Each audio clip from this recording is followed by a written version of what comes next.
Ladies and gentlemen, welcome to the Next Tax Stories episode. And today I'm very excited about having Dr. Marius-Cristian Frunza with us. And I'm excited for several reasons. And one of them is that so far my guests have been either the tax professors or tax practitioners or businesses. But now we have, for the first time, professor of mathematics. And why do we have a professor of mathematics? Because, again, for several reasons. And first of all, I saw Marius when I was watching a documentary on Netflix on VAT fraud, which is called Lords of Scam. So I recommend, I've mentioned this before, and I recommend to check it out if somebody has not seen it yet. And most of all, then I bumped into the book written by Marius, and the book is called VAT Fraud. And of course, that's a really exciting topic, and we're gonna focus on that today. So, hi, Marius, and welcome to the show. Many thanks, Yanis, and many thanks for the invitation. I hope that all our viewers will have a lot of things a lot of info, a lot of value from this podcast. Thanks. I appreciate your time. I'm sorry I've lost my voice a little bit, but you will need to do the hard work of talking for most of the time anyway. No worries. So a little bit about Marius. Marius is a founder and CEO of Schwarzthal Tech, which is Fintech startup providing disruptive KYC solutions empowered by artificial intelligence. Marius has written 4 books, countless articles, and TV documentations about financial crime. And the book that interests me most, of course, is VAT Fraud, like I said. Marius is specialized in expert witness for litigations, disputes, and financial crime. And Marius is an associate professor of finance with Dauphine University in France and PhD in mathematics from Paris University. So thanks, Marius, for joining. Did I miss something important about your CV? No, I think everything you wanted to underline is there. Right. And yeah, many thanks for this overwhelming introduction, I'll say. Yes, thank you for joining. I saw that to start with that you are based in UK, but you're teaching in France. I saw your phone number is in France, and your name sounds Italian. So what's your life story in short? So originally I was born in Eastern Europe, a little bit southern Estonia, so in Romania, near the border with Ukraine. And when I was younger, I moved to France for my studies in science, where I also started my professional career, and where I worked for several years in financial brokerage. And this is where I, let's say, was confronted with the first stories of financial crime. And one of those ended up as a first book called VAT Fraud on the Carbon Markets. And after that, I moved to the UK, again, to work in the financial sector for almost a decade. And in 2019, I started this entrepreneurial project where, and the company, which is currently, we are in a pre-series A startup. And our goal is to disrupt the world of financial crime intelligence with new tools that in fact are doing more than simple checks and simple screening, and we aim to basically to help people to investigate and properly assess financial crime, which comes in many ways, shapes and forms. Mm. This is in a nutshell my story. So this is why the name sounds Latin. I lived in France, and currently the business is located in the UK, where I am right now. Right. And before we jump into the business and into the book, was this financial crime and being a professor your dream already from your childhood, or what did you dream about in the childhood? Not at all. So my dream in the childhood was to become the dream was basically to work in particle physics. This was my dream. So basically, my initial training was in physics, and till the master degree. And yeah, my goal was to. So my dream was to work in theoretical physics. That was my dream as a young lad. Physics. I when I was a kid, I was dreaming about being maybe a bus driver or something like that. How how a child starts to dream about physics. I think you start to. It's always there are kids that are dreaming, and in a dream you find some avenues that you start to like so you start to understand some parts of the dream, and when you understand, you really try to believe them. Some people want to go on the moon or to fly, but the thing is, when you get into this area of science, you start to get.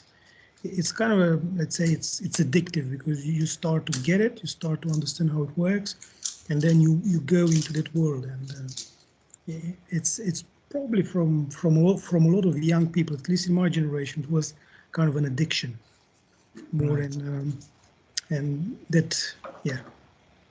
Right. And how did you come across VAT and tax when you started to get some interest there?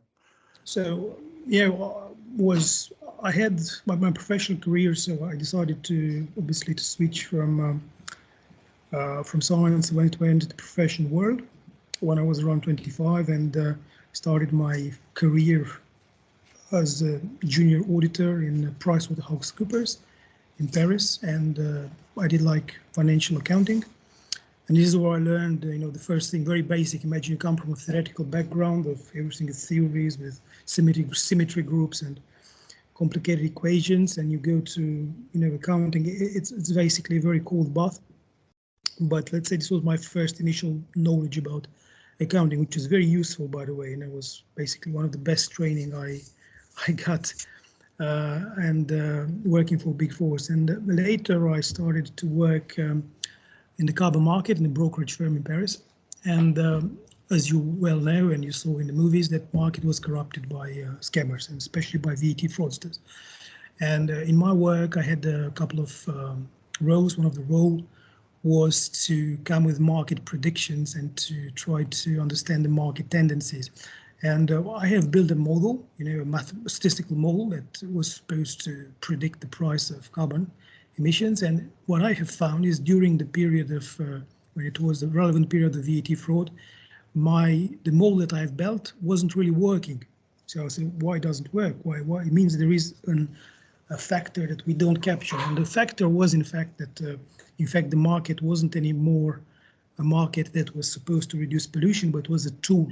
It became massively a tool for criminals. So in fact, the price of the carbon wasn't the price to reduce the CO2 in the atmosphere, but it was the price of a scam. What was, how much a fraudster was ready to pay in order to be able to defraud the tax authorities of members countries of the European Union at the time. So this is another, and this is how I became interested. And I went from a scientific background. I managed to leverage, and I started to get more interested about this world. And I understand that the way people, especially in physics, you are interested to understand the phenomenon. This is how you start. You see something, a reality, you try to model it. And the way people at the time that were dealing with financial crime were what I called compliance officers. And they were basically, they were not at all interested to understand how financial crime works. They were just interested to see if a given person is on the list, or if they are able to get his identity card or her identity card, or, you know, very simple things. They are not at all interested. And it is still the case. People working in these areas are not at all interested to understand the mechanism and, you know, what's happening behind.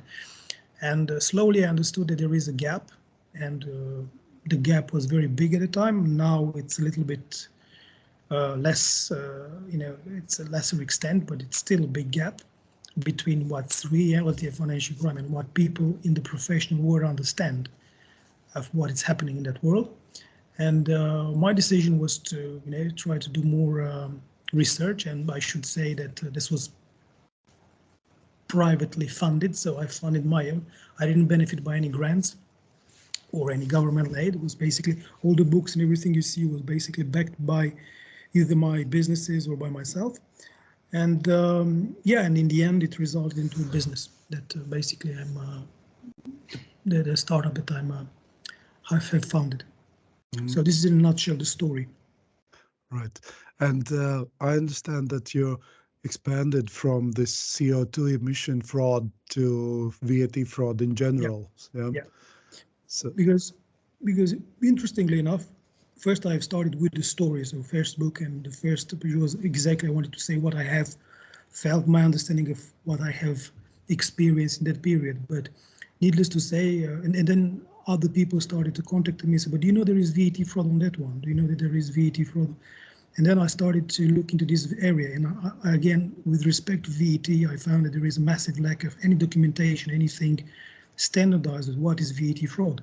There's a massive lack. So I then, Tyler and Francis, I think currently the name is Routledge, they said they agreed to sign a contract to publish the book, which is called VAT Fraud, which is one of the very few, it's again was privately funded, and I tried to structure it from a legal, accounting, and financial and investigative point of view, what exactly was a VAT fraud. And going further, if we expand, VAT fraud is part of what we call a tax fraud. And tax fraud, again, you have tax avoidance, tax. Again, the number of, there is no standardized, or there is very less straightforward documentation about tax fraud. In literature, it's a massive gap, and there are bits of pieces. Somebody talks about CumEx scandal, somebody talks about offshores, but there is no structured way to understand. Okay, what is a normal tax avenue for a company or individual? What is tax evasion? What is tax fraud? There's a massive gap, and I'm very happy that we have this discussion. Right. So can we expect your next book on tax fraud in broader terms? I think the next book. Yeah, I think this book is basically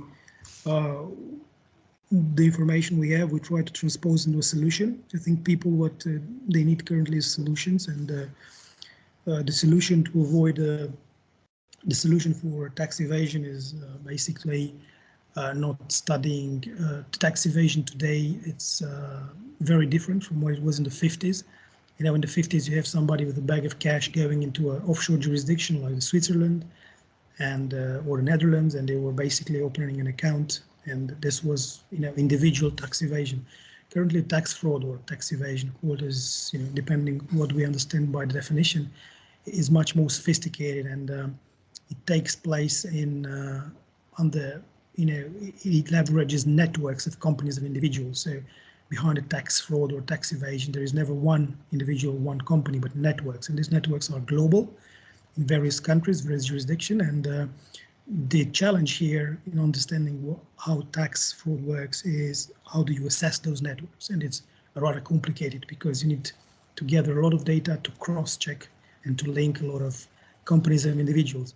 And hence, we came at Schwarzthal Tech with a new concept called Know Your Network. This is a trademark that way on, and we believe that the future solution, or the key to everybody, for the key to practitioners or lawyers to tackle this pandemic, because it is a pandemic of tax evasion. Tax fraud is understanding the network, and I think KYN, Know Your Network, is a tool that should enable a lot of professionals to tackle this phenomenon. Mm-hmm. since you started to tell about your business, maybe you could expand some more how artificial intelligence is tackling this problem. So by artificial intelligence, there are a lot of things. Artificial intelligence come into place at various levels, but I think people are using AI a lot for a marketing level. But let's first, as I have a background in teaching, I would like first to say what I do understand or what is commonly understood by AI. So AI basically is a methodology and a system. Yeah, sorry, I think we had a shortly were cut. So AI, artificial intelligence, is both methodology and system that aim to emulate human intelligence in some level, way, shape, or form. Now, there are three levels where AI can help professionally in evading tax. First is automation of processes. Automation is the lowest level, and this is the first thing where repetitive tasks, like for example, checking, let's say checking identities or checking documents. This is the first level where AI can help. It's basically automating, and when you need to, especially as a lawyer or as a legal in the legal profession, you need to cross-check and to analyze massive amounts of documents. Automation of this process is the first level AI can help and it accelerate the process. This is the first thing. The second level is basically trying to replicate inferences. So basically you say A is related to B, B is related to C, therefore A is related to C.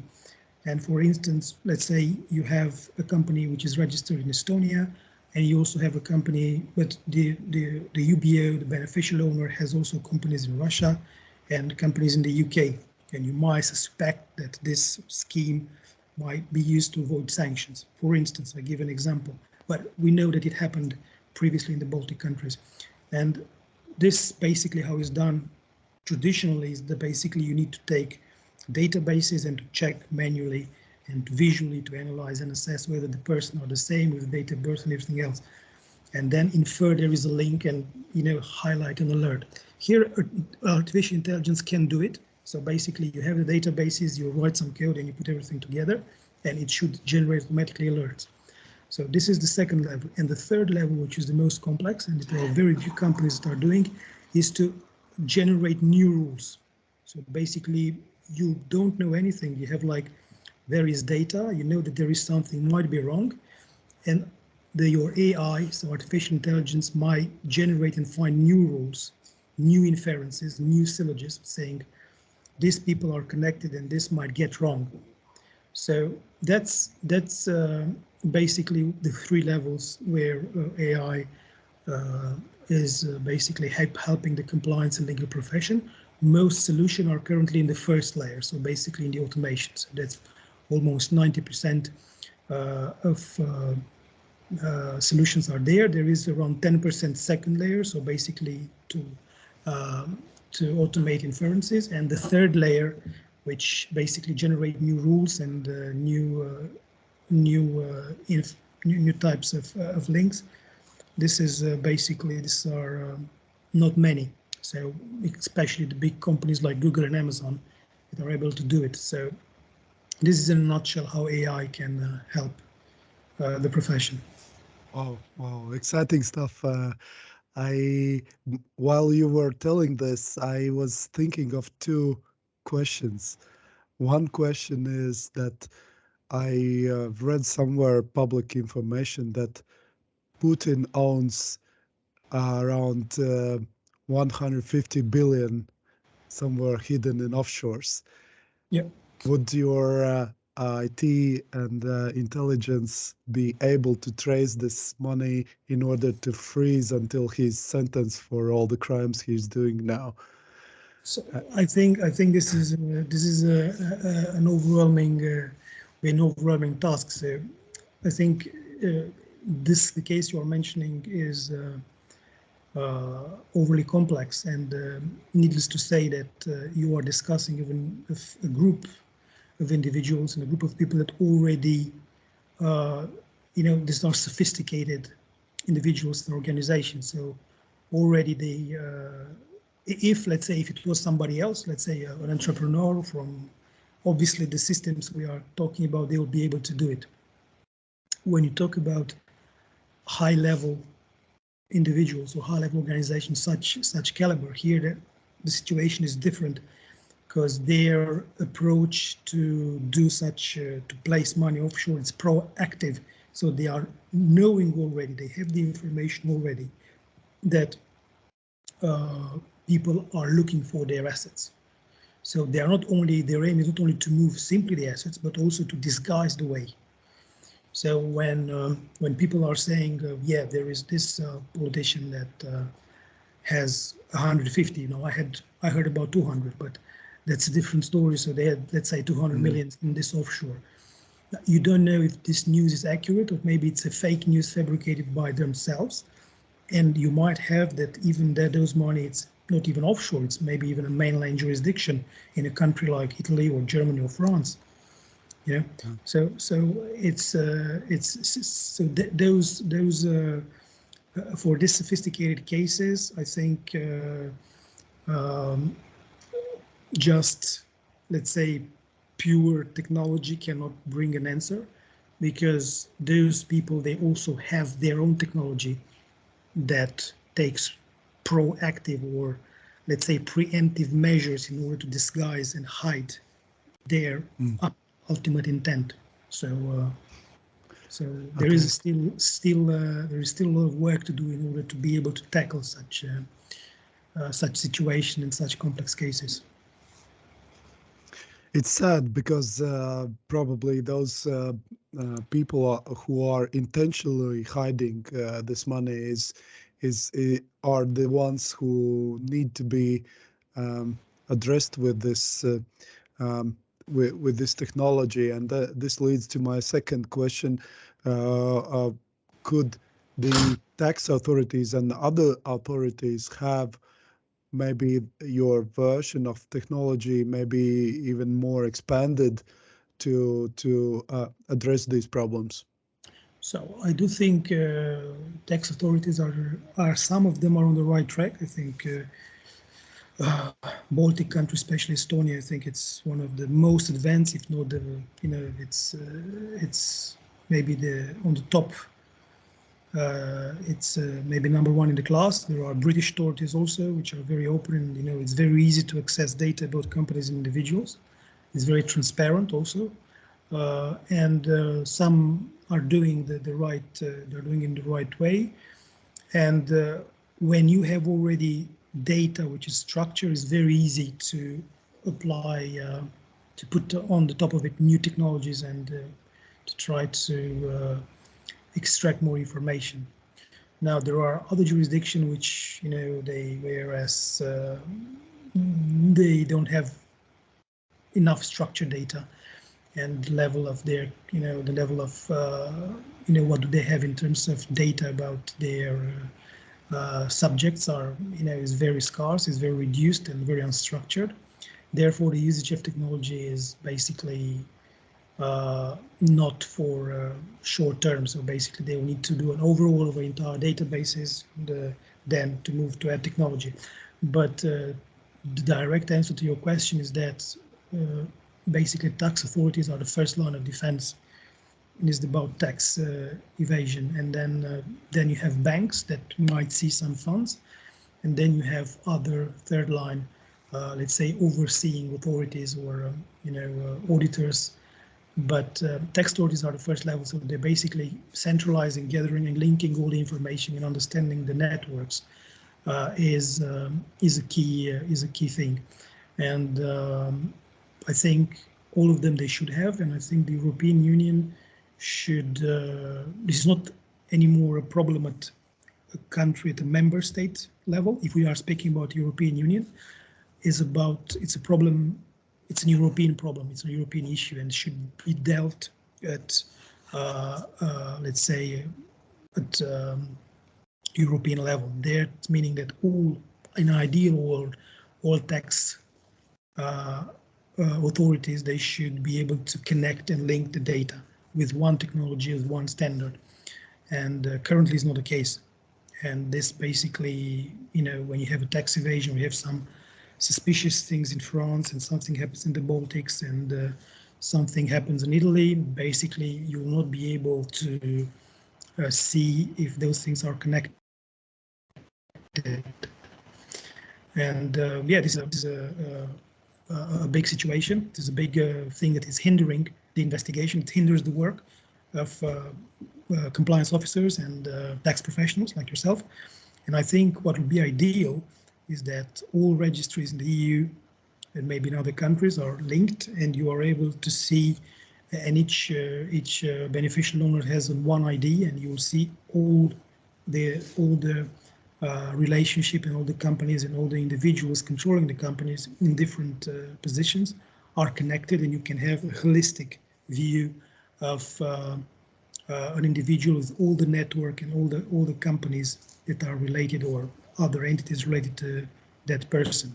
Hence, our concept, know your network. So that would be, if in European Union such project would be developed, it would be a huge step towards step forward to tackle all types of crime, not only financial crime, not only tax evasion, but everything. And that would be something very unique, because even the US or other jurisdiction, they don't have such things in place. So yeah, needless to say that I think there is still a lot of work to do, and in this space. Yeah, such connection between tax authorities in EU would be a dream come true, I think, for tackling this VAT fraud.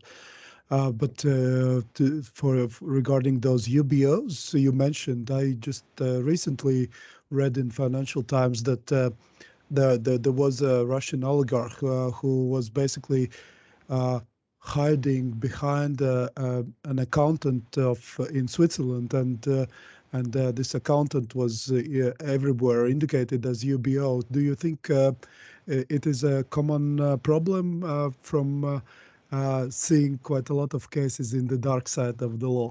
Yes, yes. So the term UBO was invented by, the term UBO is very vague.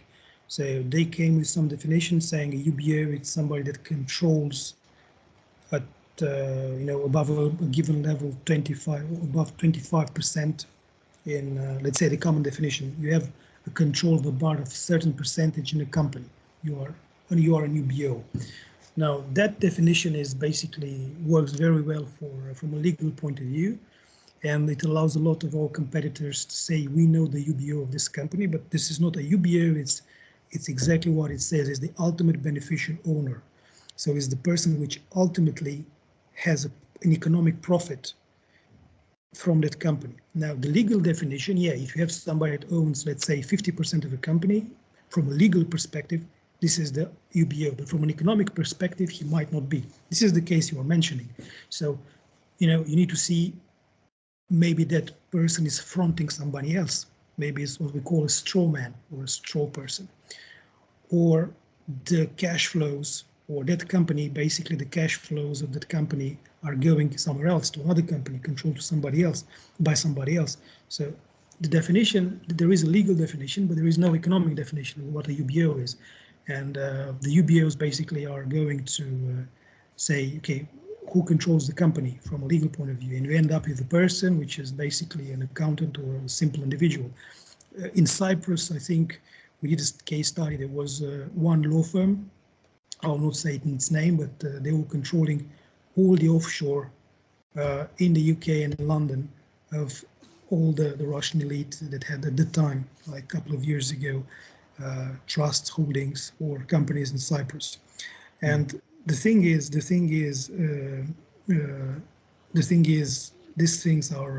that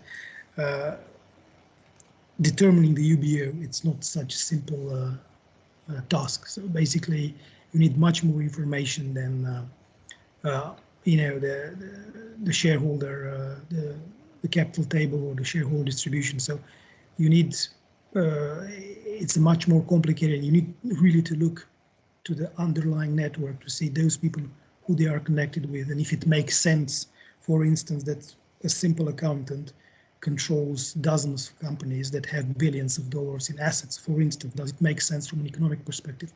And you will understand quickly it doesn't make sense. So it means that such an individual cannot be the UBO of such an empire. So you need to think from an economic point of view, does it make sense? So who is the economic, let's say from a practical point of view, who is the real UBO?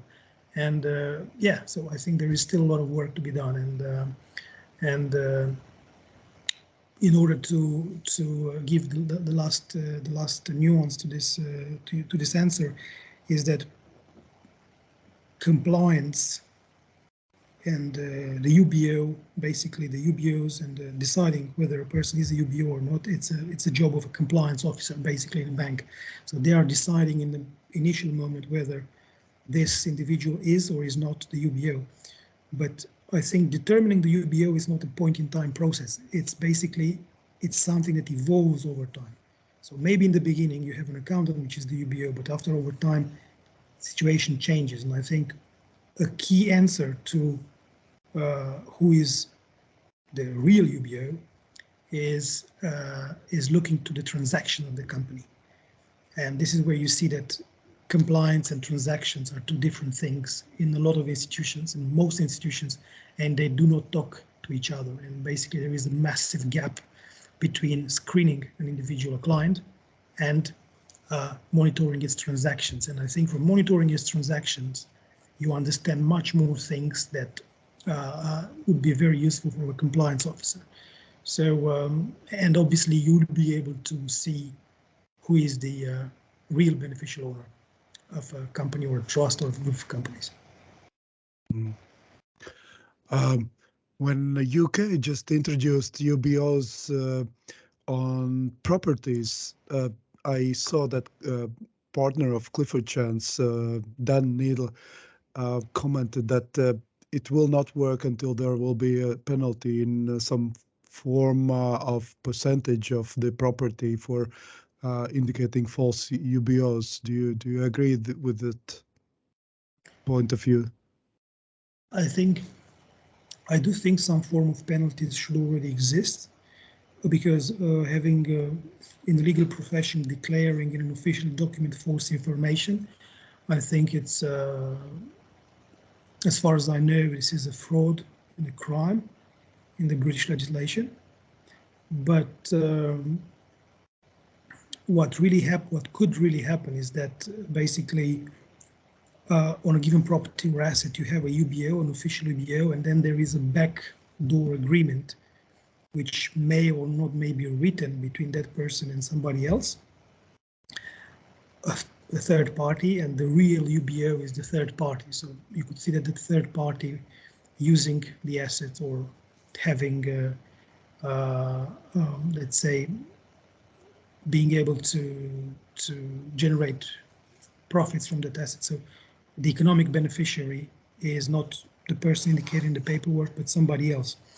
So, and I think they are referring to this case. And as far as I know, this might be a loophole in the regulation, in the current legislation in the UK and other countries. For a simple reason is that, you know, you can have disagreements where somebody else can use, or you can have like agreements with a third party or with another person to have the use of your asset. So, you know, that's I think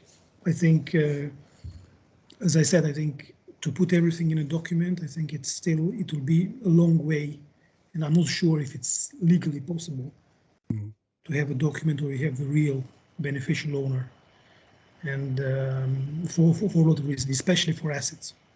Right. Yeah, I liked your example of having having a look at the economic sense of whether the accountant can really have those billions earned somehow from normal transactions. Switching to another topic, I But related to your excellent business, I really admired, and then I'm absolutely sure this will have a lot of success. But I'm thinking loud how to apply this to my law firm business. Uh, how can a law firm in general combine tax advice with the new IT possibilities? Do you see some low-hanging fruits? I was in a hackathon quite recently, and I tried to create a soft that was based on ECJ case law principles that would help businesses to detect transactions where it might be risky to enter into from VAT perspective. Do you see some other possibilities from your experience? I think you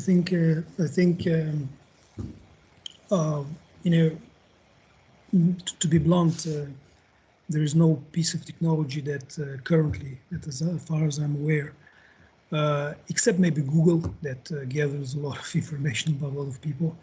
There is no solution that will be able to predict or to say, listen, this is wrong or this is good. Here's a fraud and this is type of fraud. I think it's this is still something that we might need to wait a little bit in order to understand to get there. But I think there are intermediary steps where technology can help, and technology like ours really can help. And one of them is in the perspective of from the point of view of the legal practice, is in every litigation or every, let's say, financial crime case or economic crime case, there is a lot of let's say background work and background checks that legal profession does, identifying the companies involved, trying to screen and to have to have information, as much information as they can gather about those companies, and also to cross-check them and to check whether they are linked or not with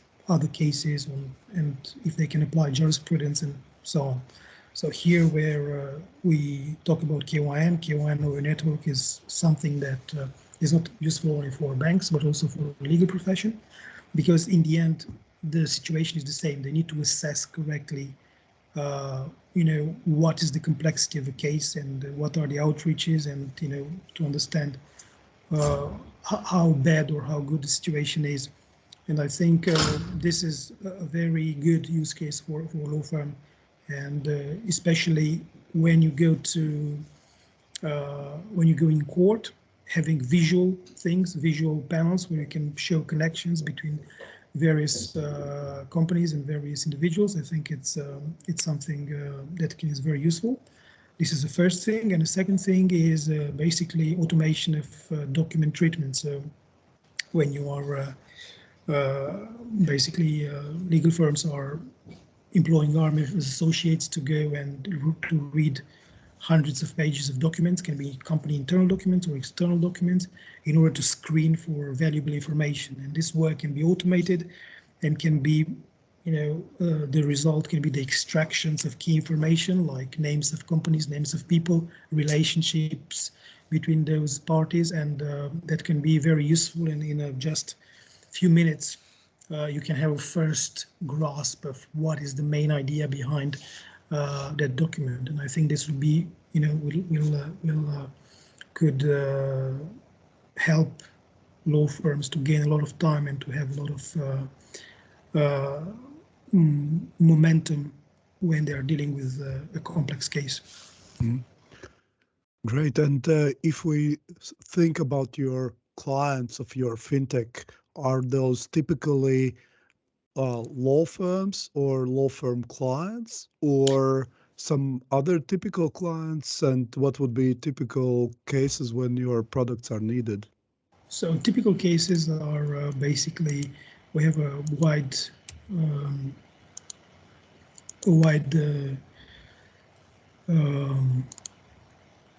let's say typology of clients. Obviously, financial industry is one of the key sources of the main sources of demand, but also we have an increasing demand from the legal profession. And basically, you have in-house practitioners, in-house law practitioners in corporates and companies, and also in law firms that are involved in litigation or financial crime cases. And there is an increasing demand because in the end, they need to also to check the data, and they need to have a fair opinion on a case, and they start more and more to work with data and to use visualization tools in order to have better, let's say, to have better arguments for their cases. So there is an increasing demand for such solution from the legal profession, because let's say banking and legal profession, in these cases, they are dealing with similar situation, but from different perspectives. Sometimes you have a bank that tries to avoid dealing with criminals, or legal profession, they work for those criminals as counsels or in other matters, and but they both need to rely on the same type of information, and they need to be accurate and to be able to have a holistic view, and moreover to dig into the underlying network of connected parties with respect to those people. So both I think there's going to be a massive, a rampant demand coming from lawyers and legal services providers. Right, starting from ourselves. Yeah. Can we switch now to your VAT fraud book? And I've read a lot of good words about it, and I'm halfway through myself. Could you briefly guide us through your book, and especially regarding some case studies you described there, and what would be there for businesses to learn? So I think for main thing about the VAT fraud is that this is not something very recent. From a historical point of view, if we start first with the introduction, it's important to say that VAT fraud started from the 70s, and first cases were identified in the UK, and the VAT fraud was domestically, was not cross. It didn't involve cross-border transactions, and moreover, what needs to be said is that globalization changed massively the way VAT fraud works, and cross-border transaction, be that services or goods, is a massive had a massive role in basically boosting the exposure to VAT frauds from all tax authorities. And obviously, there are two factors that basically drive VAT fraud. First is the rate of the VAT. The higher the rate, the more exposed the jurisdiction is to VAT fraud. And we know that in the EU, one of the countries with high VAT rate, above 20%, they are more exposed, because obviously you can defraud the tax authorities by a higher amount of money for the same amount of goods. And first, second, there is also the, what is the level of the country. So if we are dealing with a developed country or an emerging country. So developed countries are more exposed to VAT fraud in terms of total amounts, for a very simple reason, is that, for instance, Germany is a big exporter of goods and services outside the EU. So tax authority in Germany are, reimbursing VAT to German businesses regularly. This is part of country's business model. So let's say Germany is more exposed to VAT fraud compared to, let's say, an emerging country, or a country with a lower GDP, or where governments has weaker finances. And last but not the least, second dimension is corruption, level of corruption. In most of those cases, there is, at some points, there are persons working for tax authorities that get commingled, or they are somehow involved get involved with the criminals. So corruption level is also an important driver, but it's not the only one. So we see that for example, countries from Southern and Eastern Europe, where let's say the index of corruption is a little bit higher than the average in Europe, they are more exposed to VAT fraud than other countries. So this is in a nutshell the first thing. Obviously, VAT fraud is not only it gets very sophisticated and starts with simple things like not declaring, let's say, not issuing an invoice or a receipt when you buy a coffee in a coffee shop or you buy bread. This starts in what we call the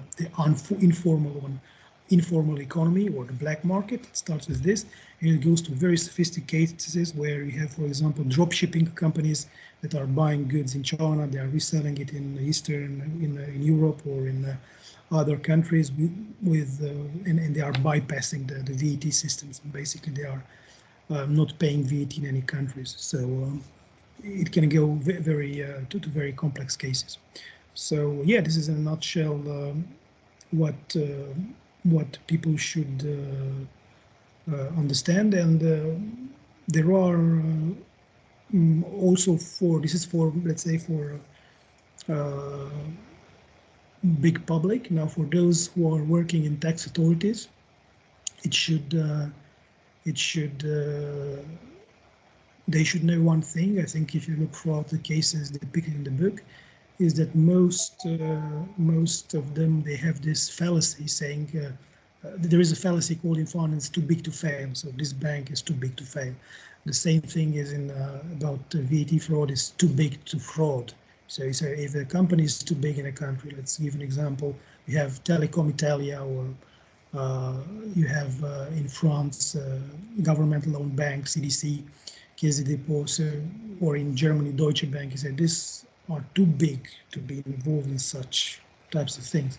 But this is wrong. It's a massive fallacy. So even if you are a big company, you might end up, and for sure you are the target of VAT fraudsters. So either indirectly, so you might not be aware of, or people from inside the organizations might get involved with those criminals in order to deploy a VAT fraud. And involve a big organizations or schemes. So nobody is safe, and everybody should have an increasing level of awareness with respect to such matters. And that's a big problem. Looking from the business perspective, that tax authorities quite often in many EU member states are going after the whole low-hanging fruits and attacking some businesses that they knew or should have known that either the supplier or the customer is involved in VAT fraud. And here businesses often get frustrated about the system. Do you think it's a problem of the system, or do you think that the businesses should change their mind and realize that we are now living in a new world, and like banks, we should basically do due diligences on all our transaction counterparties? Yeah, that's a very good question. I think, and there are two. I will start with the last question. So definitely, due diligence and checking your customer is kind of a luxury product today. So let's say screening is a luxury product. Transaction monitoring, it's an elite luxury product. It's high end. So if you are a small medium company or a medium sized bank or a small business, you have basically no budget and no way you could afford to screen your customers. So in our company, one of our main goals is to come with affordable technology, and the goal is to democratize the fight against financial crime. This is the main aim, for a very simple reason. If you have only big banks doing those, they will not be able to tackle alone, or tax authorities. They will not be able to tackle alone this pandemic of financial crime. So you need everybody to be involved, and everybody should make in some way, shape, or form, let's say, efforts in order to tackle it, regardless of their size or their sector. So obviously, technology should be more affordable for those parties, and we are working towards it. To your first question regarding how tax authorities are investigating and are going towards low-hanging fruits, it's basically it's a structural problem of how agencies or governmental investigative agencies are working. So, and I think I should say that this trend came from the United States, where basically they try to apply private sector KPIs to this type of agencies. So saying, okay, how many cases are you dealing with? What is your churn rate, and so on and so on. They try to apply business KPIs to investigation. This is the wrong thing. You know, you might work on investigation 3 years, you get nothing. If you look to old movies from the 50s, you know, like with the cops, which were basically working years on an investigative case, now finding nothing, and you know, after a lot of years they were. So you need people that are passionate about fighting crime. It's not about having results.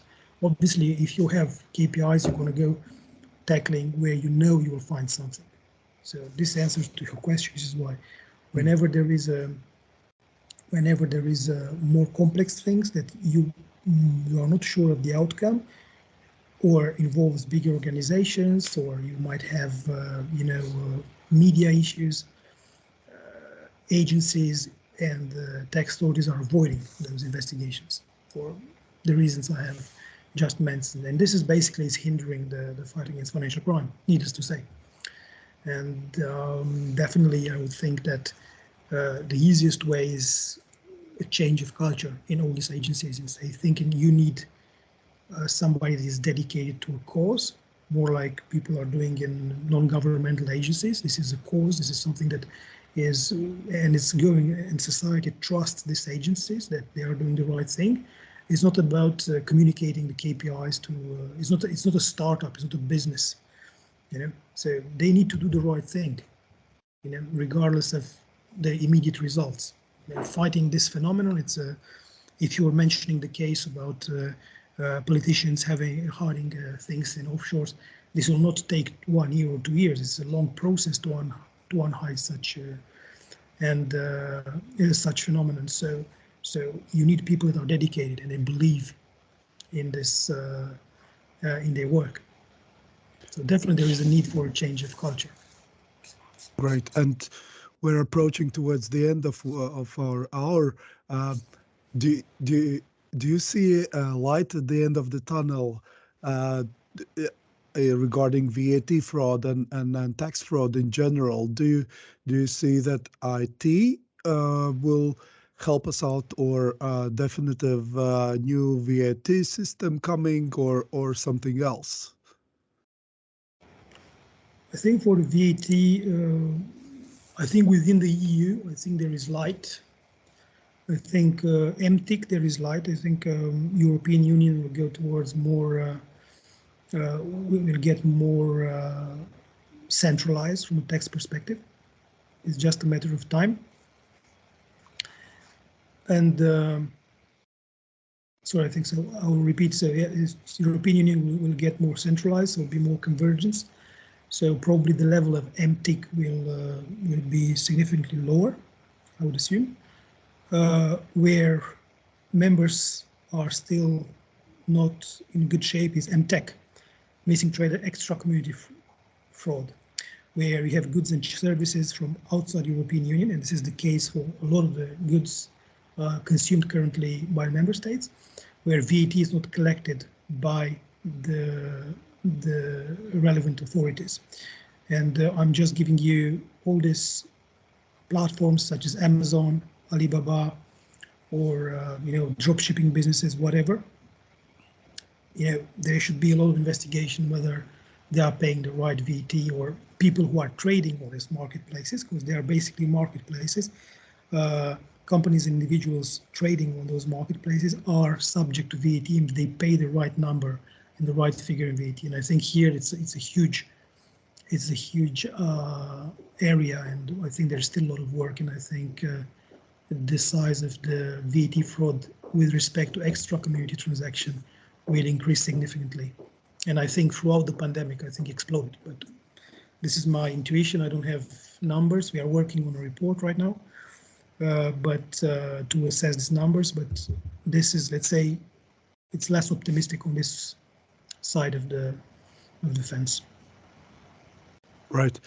Marius, don't you mind that we run some minutes over, or No, we it's should, okay. it's okay. Okay.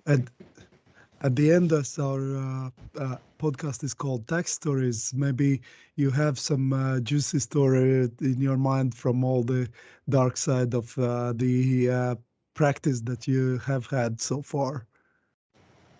So yeah, there are a lot of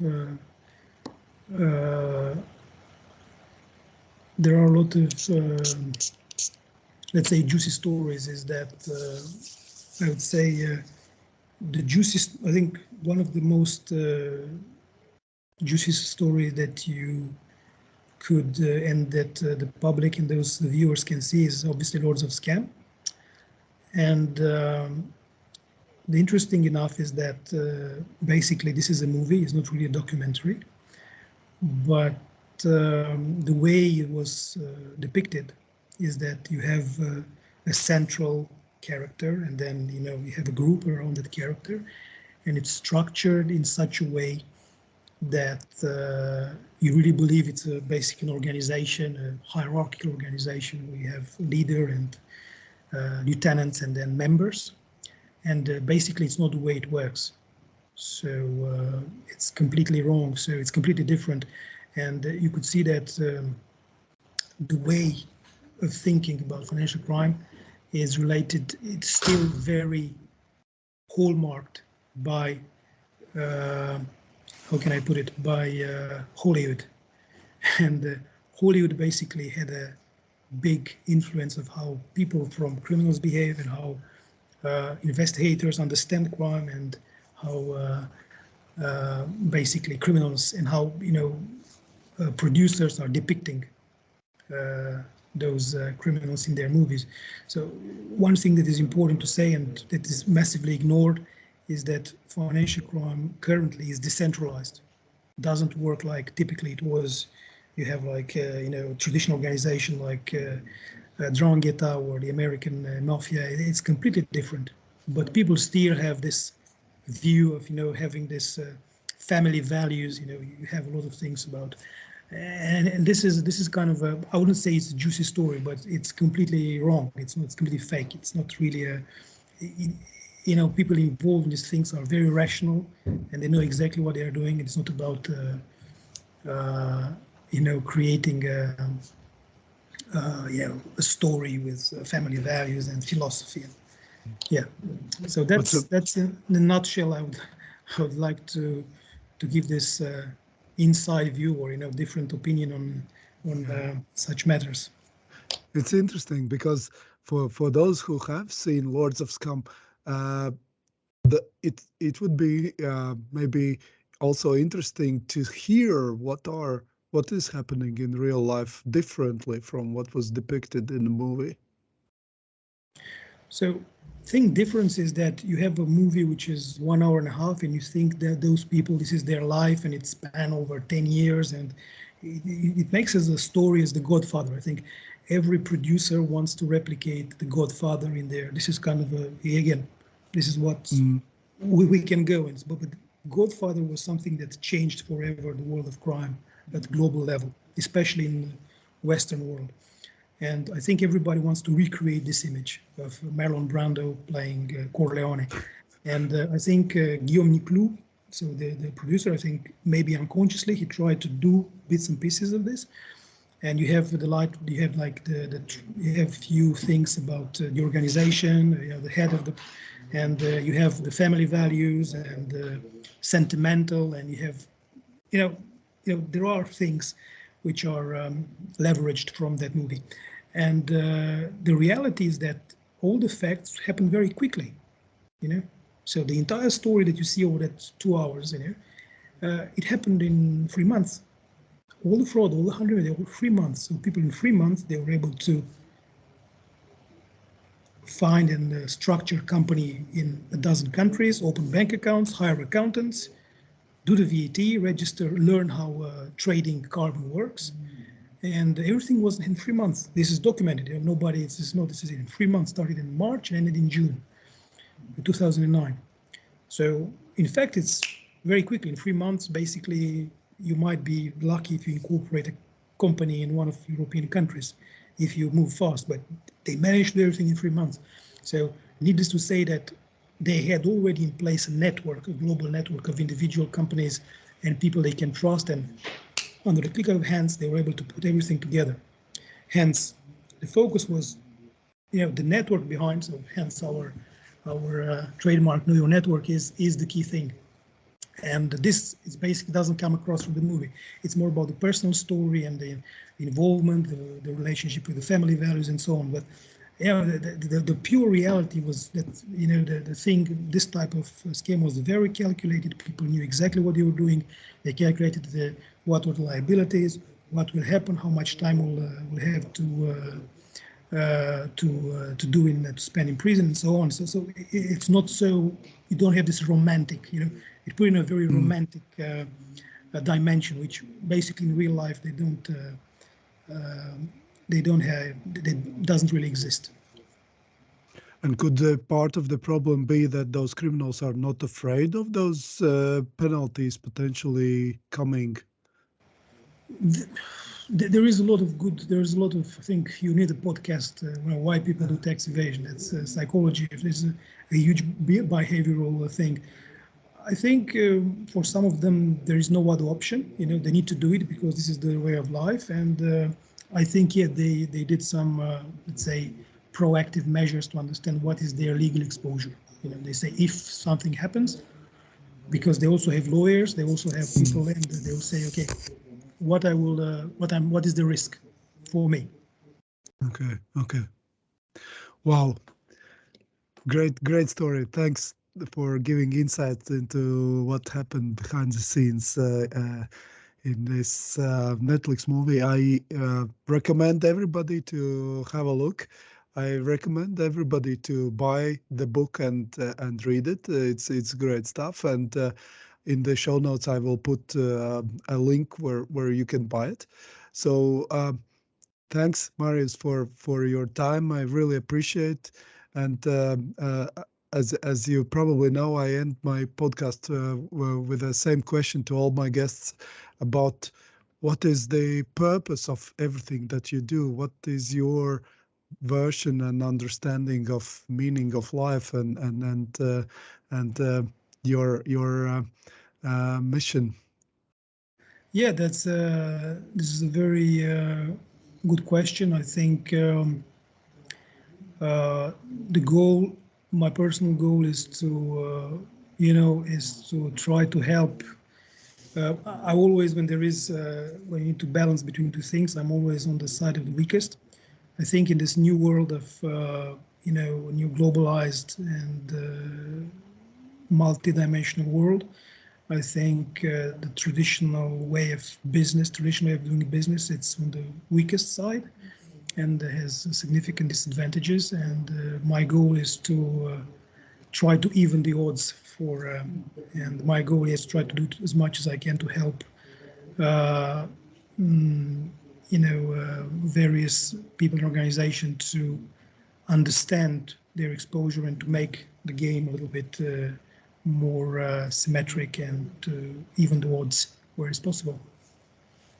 Great words, and I hope that some of our listeners will also get in touch with you in case this help is needed. So I feel a lot of knowledge from Marius, and we have a lot to learn.